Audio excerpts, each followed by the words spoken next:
앞서 들으신 것처럼 오늘 20대 국회 개원 첫날입니다. 첫날, 첫 등교하는 느낌은 항상 설레고 각오도 남다르죠. 저희 뉴스 집중해서 오늘부터 사흘간 주목받고 있는 20대 국회 초선 국회의원들 한 분 한 분 만나보도록 하겠습니다. 네, 오늘 만나보실 분은요, 서울 강북에서 당선된 몇 안 되는 새누리당 의원이시고요. 또 그 전에 배우 심은하 씨 남편으로도 잘 알려주신 분입니다.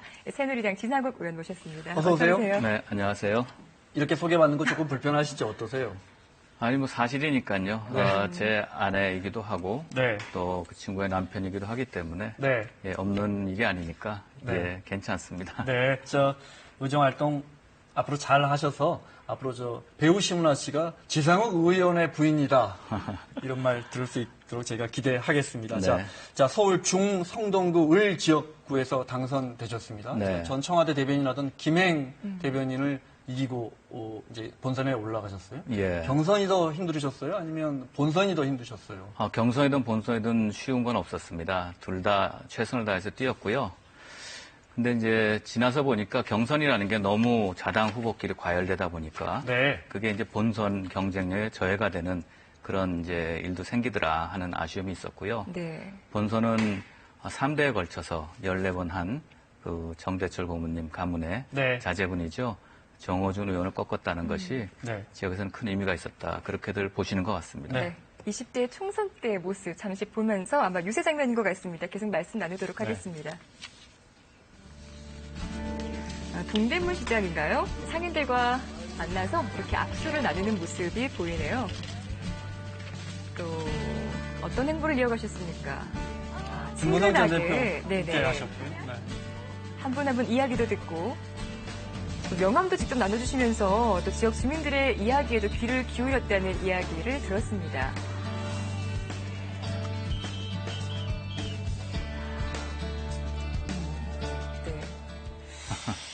사실 승자시지만 새누리당 입장에서 보면은 사실 완패라고도 할 수 있는 이번 20대 총선이었는데요. 그중에서도 이제 한강 이북 지역에서는 유일한 초선 의원이시고요. 네. 또 아까 말씀하신 것처럼 만만치 않은 상대와 경쟁을 펼치셨습니다. 자, 어떤 점이 이 지역 주민들의 마음을 사로잡을 수 있는 비결이었는지 그거 좀 들어볼까요? 그동안 지역 주민과 동고동락 해왔습니다. 선거철 때 왔다가 지나면 떠나는 그런 사람으로 봐주지 않으셨고요. 네. 항상 같이 웃고 같이 우는 그런 생활을 해왔습니다. 네. 그런 진정성, 또 저의 또 일관성, 네. 정직성을 많이 사주신 게 아닌가 그렇게 생각을 합니다. 네. 네. 그러니까 서울시장 후보로도 2번 나와서 낙선하셨어요? 네. 아니, 한 번은 선거에 임했고요. 한 한 번은 경선에서. 나오려고 하다가 네. 당에서 길을 네. 주지 않아서 네. 출마한 건 한 번입니다. 그때의 경험에 비추어 봤을 때 그때의 그 떨어진 경험이 도움이 됐습니까? 네, 많이 도움이 됐고요. 네. 광역시장 선거와 지역 국회의원 선거는 많이 달랐습니다. 광역시장 선거는 주로 공중전, 정책전에 많이 임했고요. 그다음에 지역 국회의원 선거는 지역민들하고 어떻게 자주 만나서 네. 같이 호흡하고 마음을 나눴느냐 하는 게 더 중요했다는 걸 많이 느꼈습니다. 뚜껑을 열어봤더니 그 2위와의 격차가 불과 1.7%였다고요. 네. 만약에 야당의 단일화가 성사가 됐다면 네. 이 결과가 뒤집혔을까요? 글쎄 저희는 그렇게 생각하지는 않고요. 그건 정치 공학적으로 보면 그렇게 볼 수도 있지만 네. 지역 주민들은 지역에 가장 필요한 그 중구라는 구도심을 새로운 미래 도심으로 바꾸자 네. 하는 그 도시공학 전문가를 선택했다. 저는 그렇게 보고 있습니다. 도시공학 전문가, 그러니까 공학 전문가시잖아요. 네. 그 중구, 성북, 을 지역을 앞으로 도시공학적으로 어떻게 변화를 시키고 싶으신지 그 계획이 있으신 건가요? 성동을 지역을요? 네, 성동. 일단 규제가 많고요. 네. 중구는 남산 고도 제한 때문에 그 주변에 사시는 주민들이 헌법이 보장하는 기본권, 재산권에 많은 피해를 보고 있습니다. 제가 공약을 했다시피 네. 헌법 소원을 통해서 네. 고도 제한 완화를 꾀할 것이고 네. 그로 인해서 지금 개발되지 못하는 네. 지역의 그 민원과 현안들을 네. 해결하겠다. 이 정치의 이런 전공, 토목이라든지 건축이라든지 공학을 접목시킨 참 참신하고 혁신적인 어떤 새로운 방안이 나오지 않을까 기대가 되는데요. 네. 그런 쪽으로도 의정 활동을 계획하고 계신 거예요? 예, 그렇습니다. 네. 그러니까 제가 이런 걸 하고 싶다라는 것보다도 네. 지역 주민들이 신음하고 그동안 선언만 있었지 실질적으로 해결하지 못한 일들을 하나하나 해결해 나가겠다. 지금 저희가 젊었을 때 공부하신 모습이랑 사진을 몇 장 준비했는데요. 네. 설명해 주시면요. 제가 연세대학교 토목공학과 토목공학 졸업했습니다. 전공하셨고. 네, 그때 네. 졸업식의 장면이고요. 네. 저거는 이제 미국 가서 스탠포드 대학에서 토목공학 석사를 했습니다. 계속 토목공학 하시다가. 네. 저거는 이제 박사를 도쿄 대학에서 받는 학위 수여식장인데요. 특이하게 일본에서는 가운을 입지 않고 네. 학위 수여식을 했다라는 걸 네. 말씀드릴 수 저 있습니다. 때는 건축공학 전공. 예, 이제 과는 건축과인데 네. 제가 하고자 했던 그 논문 지도 네. 교수가 건축과에 있어서 건축과에 간 것이지 내용은 건설관리공학이라고 네. 말씀드릴 수 있습니다. 신문아 씨도 뭐 보이지 않는 내조를 하셨다고 하는데 사실 두 분이 같이 이제 유세 활동 펼치는 모습을 보고 싶은 유권자도 있으셨을 테고 네. 또 언론도 관심이 많았지만 오히려 선거 당시에는 약간 간격을 두고 뒤에서 응원을 하셨고 마지막에 당선이 되고 나서는 비로소 함께 이렇게 공개가 되셨더라고요. 유명 인사의 내조, 유세치고는 좀 색다른 모습이다라고 느껴졌어요. 글쎄 집사람은 저에게는 친구고 또 최대 후원자고 또 조언자입니다. 선거는 제가 제 자신의 어떤 신념과 가치, 정책으로 유권자를 만나야 되는데 집사람은 나란히 쓰기만 해도 네. 초점이 쏠리는 그런 경우들을 네. 간혹 봤거든요. 네.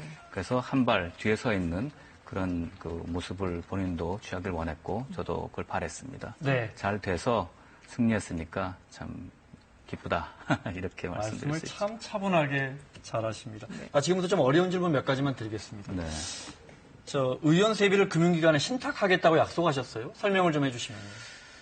저희가 그 총선 공약으로 새누리당의 5대 개혁 과제를 의원이 돼서 1년 내에 발의하지 못하면 1년 세비를 국가 기부 형태로 반납하겠다고 서약을 했습니다. 네. 국가와의 계약해서 일간지에 선전을 했고요.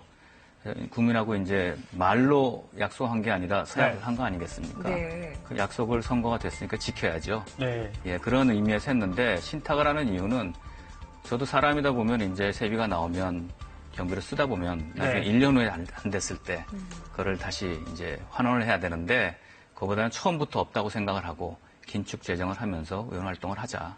예, 자신이 마음으로. 있으시면 왜 굳이 처음부터 없다고 생각을 그건 저를 제 하십니까? 자신한테 가두고 네. 약속을 지키자는 그런 뜻을 근데 더 강하게 하자. 그런 몇 가지 의미입니다. 약속을 못 지키면 이제 세비를 반납하겠다. 그 중에도 제가 좀 읽어봤더니 지금 야당이 아주 강력하게 반대하고 있는 뭐 일자리 개혁도 들어있단 말이죠. 네. 뭐 사실상 통과가 안 된다면 세비 반납이 거의 확실해질 것 같은데요. 어떻게 보십니까? 글쎄 그거는 이제 두고 봐야 되는데요. 네. 그건 국민이 어떻게 판단하시느냐에 봐야 되는데요. 네. 제가 세비를 반납하더라도 그 뜻이 이루어지지 않았을 때 국민들이 야당이 잘못했다고 하시면 지지를 이제 철회하실 것이고 네. 근로기준법 같은 걸 보면은 256만 정도의 저녁에 있는 삶을 제공할 수 있다라는 기대 효과가 있는데 네. 그 야당의 손학규 대표님이 항상 말씀하시던 네. 저녁에 있는 삶을 제공하는 좋은 방법이기도 합니다. 네. 약속을 잘 지키는 정치인이 되고 싶다고 말씀을 하셨더라고요. 네. 수많은 유권자들에게 어떤 공약을 하지만 그것이 실제 이행되기까지 참 많은 변수들이 있고 또 정치인들이 많이 불신하는 이유가 그것들이 지켜지지 않잖아요. 잘 그 현실인데 그렇다면은 공약을 실천하는 과정도 중요하지만 이것도 여쭤볼게요. 이건 좀 아닌 것 같다. 나는 이것은 하지 않겠습니다라는 소신도 가지고 계신가요? 일단 제가 국회의원이 됐을 때 하나 꼭 이것만큼은 하지 말자 하는 면책 특권에 숨는 일은 하지 않겠다. 국회의원 면책 특권 말씀하시는 거예요? 네, 그러면 이제 면책 특권은 여러 가지가 있겠습니다만은 국회의원의 신분 때문에 말을 함부로 해서 뒤에 책임지지 않는 일들이 많았잖아요. 말을 조심히 해서 자기가 한 말은 지키도록 노력할 것이고 그것이 만약에 지키지 않을 때는 왜 그것이 지키지 않는지 국민들의 설명하고 이해를 구하는 그런 절차와 과정을 꼭 가지려고 노력하고 있습니다. 네. 앞서 저희가 잠깐 들으셨겠지만 반기문 총장 방한 소식 전하면서 사실 네. 이제 반 총장의 대선 경선 출마가 뭐 거의 상수화되는 것 같습니다. 언론 보도를 보면요. 어떻게 생각하세요? 글쎄요, 뭐 대한민국 유능한 재원이라면 네. 대한민국을 위해서 누구든지 나와서 네. 대권 후보가 될 수 있다라고 저는 생각합니다. 특히 지금 외교, 안보, 국방 이런 그 세계화 흐름 속에서 네. 그런 반기문 총장님 같은 그런 경험과 노하우 이런 걸 가진 분이라면 충분히 네. 후보가 되실 수 있죠. 충분한 후보 자격이 있다. 예. 반 총장 방안으로 새누리당 덕분에 새누리당 내분 사태가 좀 잠잠해진 것 같다 이런 분석도 있어요. 글쎄 저는 그렇게 생각하지는 않고요. 오늘도 네. 의총에서 혁신 비대위원장 추인이 이제 되었고 김의옥 위원장님께서 들어오시면서 네. 당이 앞으로 개파를 떠나서 개파에 운운하는 사람은 제명하겠다 이런 말씀까지 하셨거든요. 당이 변해가는 모습을 보면서 국민들이 지켜봐 주시는 것이지 그걸 네 분이 이제 반기문 총장 때문에 수습이 됐다라고 보지는 않습니다. 네. 얼마 전에 그 청와대와 각 당 원내대표의 회동 때만 해도 그 협치에 대한 가능성이 좀 보였는데 그 뒤로 상황이 많이 반전이 돼서 요새 보면은 서로 또 날선 모습을 보이고 있거든요. 앞으로 협치 문제 어떻게 될까요? 그래서 협치라는 것은 국민들이 제가 이번에 총선에서 보면은 제발 정치권들 싸우지 말라 하는 그런 어떤 요구에 따라서 이제 나온 것 같습니다. 그런데 네. 진정한 협치는 국민의 뜻을 따르는 것이 국민과 대화를 하고 국민의 뜻을 함께 의논하는 것이 협치라고 생각을 하거든요. 정당끼리 나누는 것은 그건 수단이라고 저는 생각을 하는 사람이거든요.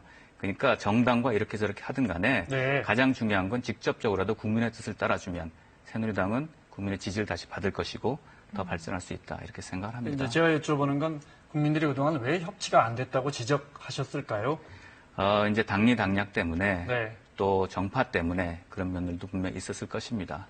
그러니까 지금 야당하고 뭘 나눈다고 해서 국민이 바라는 협치의 궁극적인 목표를 달성하는 것은 아니고 네. 국민이 바라는 뜻을 향해 찾아갈 때 결론적으로 협치를 이룰 수 있다 저는 그렇게 생각합니다. 알겠습니다. 자, 시간 때문에 마쳐야겠습니다. 오늘 이제 20대 국회 첫날, 이제 며칠 있으면 의원 선서 하셔야 되는데, 네. 선서문을 찾아봤더니 의원 선서문에 헌법을 준수하고 국민의 자유와 복리 증진, 조국의 평화적 통일을 위해 노력한다. 이렇게 나와 있습니다. 네. 반드시 그래 주실 거죠? 네, 그렇게 노력할 것이고 네. 그런 모습을 오래 지켜봐 주시기를 부탁드립니다. 네. 자, 기대하겠습니다. 알겠습니다. 나와주셔서 고맙습니다. 고맙습니다. 네, 감사합니다. 자, 뉴스 집중 오늘 순서 여기까지입니다. 저는 내일 오후 4시에 다시 찾아뵙겠습니다. 고맙습니다. 고맙습니다.